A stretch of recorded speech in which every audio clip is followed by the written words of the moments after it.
guys, welcome back to Critical Flick. Finally, we're getting around to it. I don't really like talking about this movies. We've been delaying this for a while. We're going to do our worst movies of 2017. I don't really have a problem talking about. So my number 5, one of the most disappointing movies of 2017, would have to be The House, starring Amy Poehler and Will Ferrell.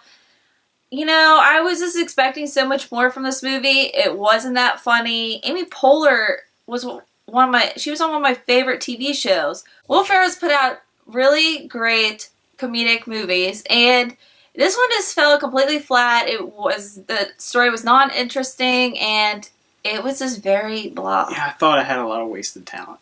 Yeah. My number 4 is going to have to be Pirates of the Caribbean. I was very disappointed with this movie. It had nothing from the very first movie to me. The first Pirates of the Caribbean is probably one of my favorite movies of all time, and this one it just kept going down. Johnny Depp has literally lost his pizzazz as Captain Jack Sparrow. I was really hoping they were going to bring in, some of the older characters, and Orlando Bloom, he's barely in that movie. Keira Knightley's barely, not even a glimpse of hers in that movie. And honestly, it was just a disappointment. The story was lackluster, and it was just, I hate the opening scene. Like, I highly despise it. Number 3, we actually did not see this movie in theaters, but we rented it, and it's gonna have to be The Mummy. What? Says a mistake. It was The Mummy. Tom Cruise. I love Tom Cruise. He's one of the best actors of this time. He always puts out paycheck movie. It was definitely a paycheck movie. I like the concept they were trying to go for, the dark universe. I was really excited. They got Russell Crowe. I was like, Tom Cruise, Russell Crowe, come on. Man. And it was a mess. I don't know what they were thinking. Had no real grounding if it was trying to be funny or serious. And Tom Cruise was just like, I don't even know what his character was. He wasn't likable. The story and everything, it was just a mess. I could not stand it. Yeah, you can tell the production of this movie was a mess. I mean, what irritated me the most, it's kind of nitpicky, but it's not. Like, the whole Jake Johnson thing throughout the whole movie, I thought that was just stupid. I don't even understand First off, that was stupid. Second off, the end of the movie, he's just back. There's, like, no explanation. You have no idea why he's back, how he's back. And he's I love Jake Johnson. And that was so weird. It's like they took a scene from the beginning of the movie and they just like put it at the end. They're like, yep, Jake Johnson's normal and he's back, even though he's like rotting and dead for months probably. I don't know. I don't know what was going on. That irritated me. Number 2 is going to have to be Geostorm. That movie is just, going into it, you should know it's not going to be that great. Killed the disaster genre, in my opinion. Disaster genre should just kind of die, and we should focus on other movies. And this movie is just a mess. It's trying to be funny, trying to be serious. It's doing that thing like where you can tell there's a trend with these movies. They're trying to be funny and not, and it's just there's no real like central ground of what they're sharing. I don't know. It's just not a good movie. It's just not well written. It's not well directed. I mean, I could say it's not well acted, but like, what were they going to get? Like, you maybe got your best out of Gerard Butler in this movie, but this movie you're not going to get the best out of it. You could put Tom Hanks in Geostorm. It's Geostorm. It's going to be bad. Yeah, it's just stinker. So, my top 5 worst movies. I saw a lot of really bad movies. I saw more movies than her, so yes. I saw some really especially terrible movies. So, my number 5 is 50 Shades Darker. Can I just get into this for like 1 second? Okay, if anyone can explain to me what the conflict was in that movie, I have no idea. I watched it and I felt like I watched like, and I don't even know how to explain it. It's like long enough that it should have something. There should be something there, and there's not. I have no idea. He's trying to get her back, and then they're back together, and then all of a sudden her boss is like a crazy psychopath. And I saw that in the new one, he's going to be like, he's going to try and like kill her or kidnap her or something, and God, I thought the first one was terrible, and it's not even a standalone movie. This might be worse. We actually just watched this on DVD. We did not see this in theaters. I've actually read the books, and I know the books are not, but they're not well written, but it does not portray what the books I imagine them to be. The guy who plays Christian Grey, he's really bad. He's a nice guy. He's a terrible actor in this movie. I've seen him in Once Upon a Time, a TV show. I liked him in that. He's just not Christian Grey, and it's just Ugh, it's so bad. It's like a bad Lifetime I wanted movie. to add that to my list, but I had to throw other ones. Awful. So my number 4 is her number 3, The Mummy. Like I said, this movie is just a mess. It pretty much single-handedly killed a franchise, killed a universe. Like, we were going to get Dark Universe, and I don't think we are now, because this movie was egregiously bad.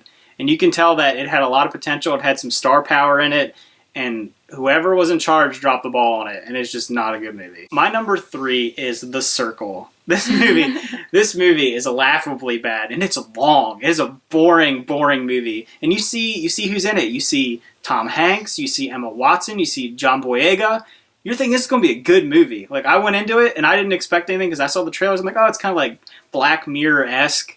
And it was in the worst possible way. It was so corny and so outdated in so many ways. The things that happen in the movie actually have happened. Like, they do exist in real life, and it doesn't turn out the way it turns out in the movie. And Tom Hanks is woefully underused. He's barely in it. I mean, it's probably better. It would have hurt his career if he was in it a lot, and it was this terrible. But I know it took a step back for me for Emma Watson. I thought she was really good in Beauty and the Beast, and this really took her down a notch for me, seeing this movie. I hope it was just bad writing and just poorly done, and it wasn't really on the actors or actresses in the film. But it's bad, and it's just not worth watching in any way. So my number 2 is Transformers: The Last Knight. This movie's bad. It might be the worst Transformers movie, and that's saying something, because Extinction is bad too, and this might be worse. And the thing about it is, what made it even worse for me is when we made our video, the people's comments, man, the people that love Transformers are just dumb. I don't care. You can say whatever you want. It's dumb. It's a dumb movie. It's a dumb franchise. It's a waste, and anyone who thinks otherwise is wrong. Just remember, I'm worse than the Transformers. Yeah, people are just nasty. I mean, like, I've never seen such vicious, like, you have Marvel fanboys, DC fanboys, Star Wars fanboys. Transformers fanboys are the worst. They're the worst, and I don't care what you say. Yeah, they're really bad. What was his number 2 is my number 1, Transformers.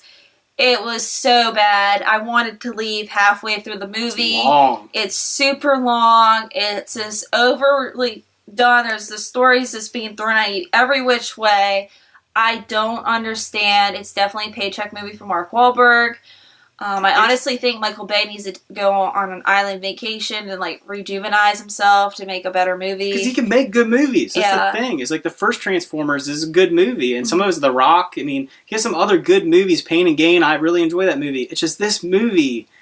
It's purely for just a cash grab. It's purely just mindless entertainment. Garbage. I get it. Some people like mindless entertainment, but I don't. I pay money to go see movies that are good, that are well made, that have good acting, a lot of work going to them. I'm sure technically the movie, like with special effects, is a lot of work, but just write a story, write a cohesive story and some decent acting and some okay dialogue. I mean, you got Anthony Hopkins. I mean, what are you doing? Like, what was that? I don't even know. I'm sorry. I know I'm ranting on this movie, but it's just not good, and I don't think anyone should think it's good. And the people that do are lying to themselves. Like, I don't care. If you think it's good, that's fine. You can go think that. I will give it credit. I will give one thing the movie credit for is how they do the Transformers transforming. One thing. That's the one thing you gotta get right. That's one thing. Like, I find that really cool, and I find that cool in every movie, but it's just a story. I mean, we start with Knights, and then it goes to this, and then Anthony Hopkins, and she's the daughter of something, and I'm like, I don't know what the heck's going on. So, like she said, so you have good action scenes, because that's Michael Bay. I mean, explosions, but that's not a movie. Like, you can make a 5-minute YouTube video with just Transformers blowing up, and there you got the enjoyable part of the movie. You could cut out the hour of dialogue and Mark Wahlberg saying dumb stuff. That's the thing. When I know people will criticize us for saying this, but mindless entertainment, that could be a Marvel movie, but they have good acting, cohesive story, action-filled, fun. Like, that's a good action movie. Transformers does not. I don't know what he does, Michael Bay, or why he does the movies like that, but they have none of that. They don't really have a story. The characters, the acting is just blah, and then it has cool action scenes. I'll give them that, like I said, but that's the movie. That's it. Yeah.